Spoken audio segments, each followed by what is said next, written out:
YouTube, Zam, it's your boy Zell back with another banger video. In this video, we got Jermell Charlo challenges Terence Crawford, and we also gonna talk about why Jermell should move up to 160 and don't drain himself back down to 154. Let's get it. First of all, if you follow boxing, if you follow boxing news, boxing articles, and stay up to date, then you would know that Jermell Charlo is pretty much like he wants the best at 54.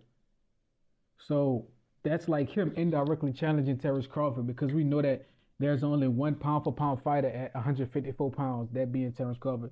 So he want to fight all the best at 54, whether that be Terence, who is the best, whether that be Fandora, who got the most belts, or whether that be Bakram, who the most underrated.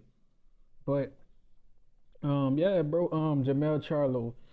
Last time we seen Jermell Charlo, he was in a 12 round slaughter versus Canelo, taking knees, letting Canelo take advantage of him, not fighting, not defending his manhood, not defending his cakes.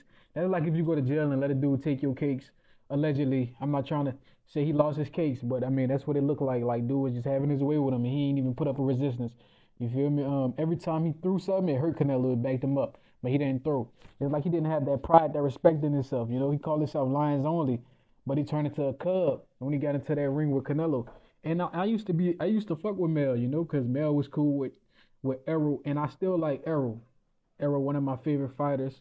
He aging out though, so I might have to choose a new favorite fighter soon. But Jermell, I was cool with him because like he was in that stable with Errol Spence, but the performance he put up against Canelo is unforgivable.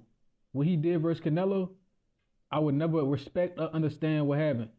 If you gonna take an ass whooping, pull a Devin Haney, go out on your shield. Pull a Errol Spence, go out on your shield.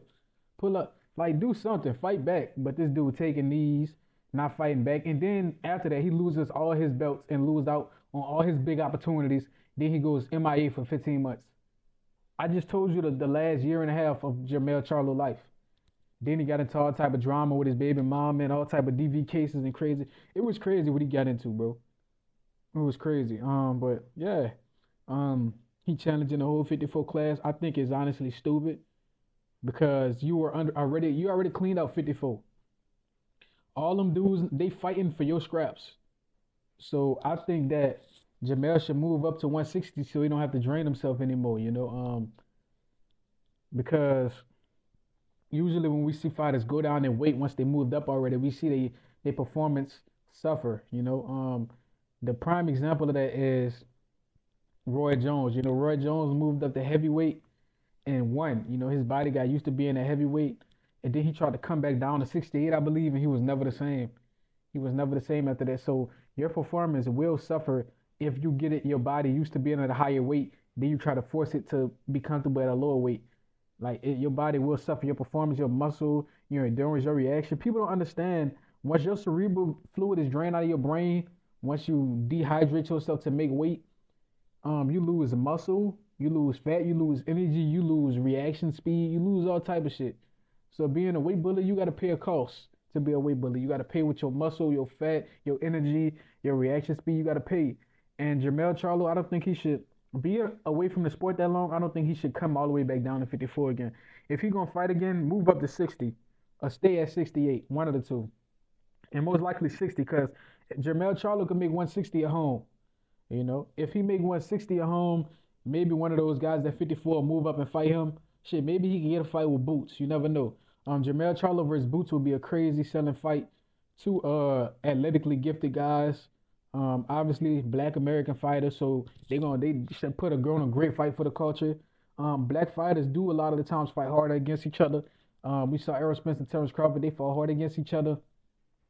We know Tank and Shakur gonna fight hard. We know Devin and Shakur, Devin and Tank. We know all them dudes gonna fight hard against each other, but they gotta make the fights happen. We know Boots gonna fight hard against Brian Norman. Sugar Ray fought hard against Tommy Hearns. Sugar Ray fought hard against Marvin Hagler. We know black fighters fight hard against each other. Shane Mosley fought hard against Floyd. Zab Judah fought hard against Floyd.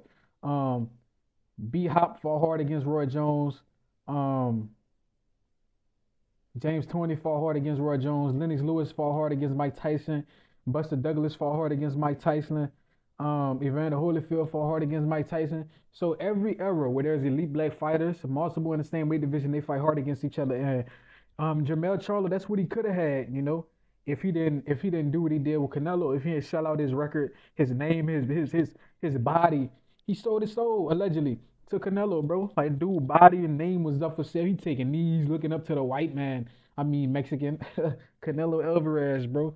And it's so disappointing. I know Crawford would never go out on like that against anybody. And I'm gonna make a video about Crawford later. Him and Canelo. That's gonna be a tough video. I can't wait to talk about that in my next one. But yeah, Mel should move up to fight guys, Janabek, Lara, anybody at middleweight. He should fight him. Chris Eubanks Jr. He can make some good fights happen.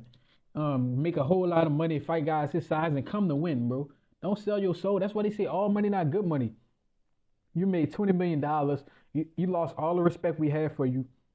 You lost all your belts, and you lost all your championship opportunities just because you wanted to sell out for $20 million. Now look at you, begging for fights now. And PBC, we don't know what the fuck they doing. The only fighter they really got right now is Tank. Tank and David Benavidez. That's the and Morrell. Tank Benavidez and Morrell. That's all PBC got right now, literally. Um, yeah, that's what happened when you sell out for money. You're a legacy fighter selling out for money, losing all your belts, gaining $20 million, losing all your respect. Bro, Jermell Charlo, you got to do better. Let me know what y'all think. Like, comment, and subscribe. Till next time, man.